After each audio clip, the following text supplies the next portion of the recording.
Mr. Chairman, I yield 3 minutes now to the gentleman from New Mexico, Mr. Vasquez. Gentleman is recognized. Thank you, Chairman. Let me be clear. I support our energy economy. I stand by New Mexico's energy workers who help fuel our economy. New Mexico's 2nd Congressional District is one of the top energy-producing areas in the entire world. In fact, Lee County, in my district, produces more oil than any other county in the United States. About half of New Mexico's fossil fuel operations are on public lands, and royalties from the industry make up about a third of our state's annual budget. With an industry so large, there are a lot of good-paying jobs for rural New Mexicans. But Congress is not debating a bill to support energy workers that are essential to my district. We aren't even debating the ways to lower energy costs for Americans, no matter what name Republicans give this bill. This bill is about the same old thing, padding the pockets of executives at the cost of energy workers. Now, just last year, as you can see, when Americans saw gas prices as high as $5 per gallon at the pump, oil and gas companies made not millions, not billions, but trillions of dollars in profit. While my constituents were paying $100 to fill up their pickup truck, Exxon chiefs were making $55 billion in profit. And my colleagues across the aisle want to make them even richer at our expense.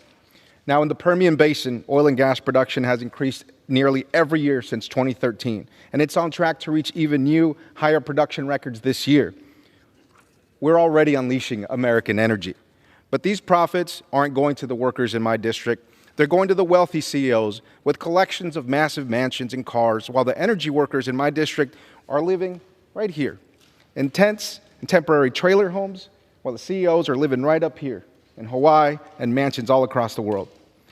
So while our folks risk their health and their safety to make these profits, we need to make sure that our priorities are in the right place. This bill is toxic, literally.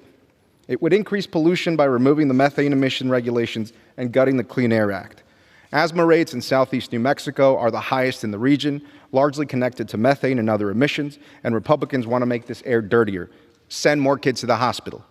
According to Somos Un Pueblo Unido, nearly 1 in 2 energy workers has reported an injury on the job, and most of those injuries are permanent. If this bill really cared about the energy industry, it would start by prioritizing the people who work in it.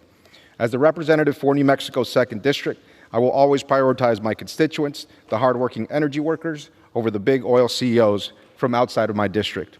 That's why I'm working on bipartisan legislation to ensure that our energy workers aren't being forgotten.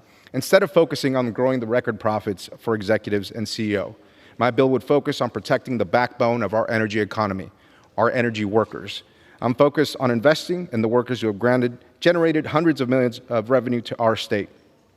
Now, when I got to Congress, many people told me to be cautious. They said, be careful, be scared of the big oil barons. I was told that they're powerful and that if I don't agree with them and that I don't pad their pockets, I'm going to be their #1 target.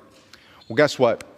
I'm not scared, and we won't be silenced. And so to the CEOs watching this from their glamorous mansions, just know I'll fight to ensure New Mexico's workers. Thank you.